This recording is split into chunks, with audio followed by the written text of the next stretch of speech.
that may be making you to go around, or it may be that you want to make new friends and you want to go to the new experience. It all looks good and it is going to be fun, but if you have done some preparation, especially in terms of cultural differences. I had an experience when I was 18-year-old. I had selected a college which is 2000 kilometers away from my place, which is in India. India being a big country, there is lots of culture, lots of the religion things, and even weather-wise it is different. Everything is different. And for a person like me who is going to travel that far away from South India to North India, it was itself a challenging feat. The train was taking around 24 hours to cross from south end to the north side. So while going, first experience was, it was summertime. The sunset was happening after around 8:30 p.m., which was never experienced by me before. In my place, it happens around 6:30 at the most, maybe 7. So at 8 plus, I could still see the bright sun. I was amazed, what is this? Then I had to, my brother was sitting next to me and he explained, okay, we are going towards north and the zone is different and things like that. Then the second experience came to me when I reached the place. The food habits are entirely different. In south, rice is the prime food. So everything is cooked inside the cooker and you serve using the dishes, right? So now when it comes to the north, prime food is wheat. So first time when they did the naan and put it on the furnace and take it out, it was not a pleasant thing to me because you have the ash and all that. I didn't like it. Then because I had to stay there for some more time, I had to get used to that. It became an eye opener. But after some time I realized when the winter started to kick in, I realized if I eat rice, I can't be able to, it is so cold. So then I started to appreciate. So this cultural thing, it is not that you cannot be prepared. If you are prepared before, it could be fun from the day one.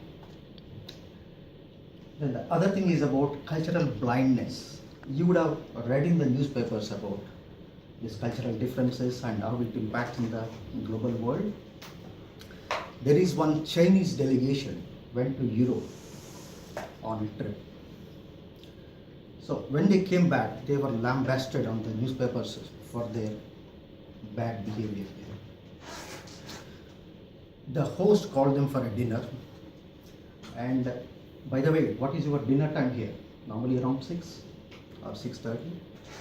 There it can be 8 or later. So these Asian delegates, they went to the restaurant early evening. Then they waited for some time. They could not withstand their hunger and ordered the dinner and started to begin. The host got offended. What is these guys doing? And this is such an unruly behavior. They just come and do this kind of a thing. And it became very bad. So it's purely the cultural ignorance. So if these guys are prepared to a little bit before saying that, okay, in this part of the world, dinner means you need to go, it's a distress code and it will be served around this period. If you feel that you're going to get hungry, you will go for right back. And the next one is about punctuality.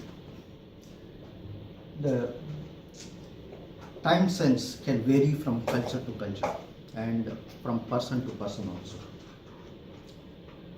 So normally if you need to meet a friend at a place, how long can you wait before you start to become anxious and you lose your temper? Maybe 5 minutes, 10 minutes, 30 minutes?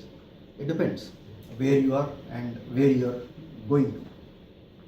Especially when it comes to the cultures in Western culture like American or German, they are time conscious.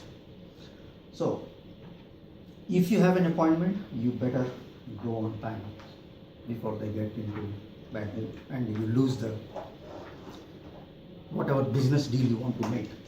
Same way, if you are inviting a guest for a wedding reception, wedding dinner to this part of the world, you better tell him that here 8 o'clock means it may not be 8 o'clock, it may be slightly delayed, so that you don't make the guest to feel hungry.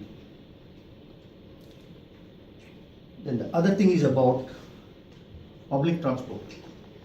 So when you go to a new place, you want to explore the local transport to see how it is working, or it may be for your own convenience. And they say you want to go to Sentosa, so why do you want to take a cab? You can as well take your MRT. So but then, before you go there, you be aware of, there are some cultures, they are sensitive. If you stand very close to one another, they don't like it. So they want to have their own space. Whereas in other cultures, they don't mind. They want to make sure that everybody is able to do. Probably that is an efficient way. But then, if you follow the local culture, whatever the custom, it will be pleasant for you and pleasant for them. Otherwise, somebody may slap at you. The other one is about hospitality. I had this 2 years back. I went to US to enroll my son into one of the university there. So I took the opportunity to call some of my friends who have settled over there in different cities. The good thing is when I called them, they wholeheartedly invited me to come and stay at their home. So then I have to think, coming from this part of the world, I was thinking, do they have enough space, or am I going to disturb their family? So then they said, no, absolutely fine. You come, we have a big house and I have a guest room for you and it is ready for you. In fact, it was really true. When I went there, I was amazed the amount of space they have in the house, and without any disturbance, I could stay there. And it was a pleasant experience for me. And after few weeks, one of my other friend, he was visiting India and he wanted to have a stopover in Singapore and go around with his family.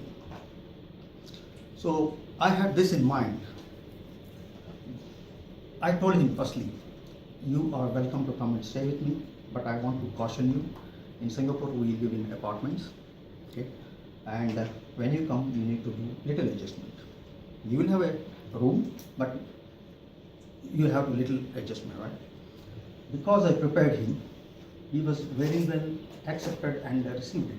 And in fact, when they came, they were thrilled to see, oh, you are living in 13th floor. I have a good view, which I don't have. See, what we saw and what he saw is different. So it is still an experience for him. So the world is not a constant thing. Differences makes this world. And cultural difference is one thing which makes us to learn throughout our life. If not, there is no thrill. So the better you know about this culture, the better your trip will be. That means you will be able to enjoy more. There is one Chinese saying, when it comes to a matter of taste, bend like a willow. And when it comes to values, stand like a oak. So when it comes to culture, bend like a willow, so that you can have a better experience. Thank you.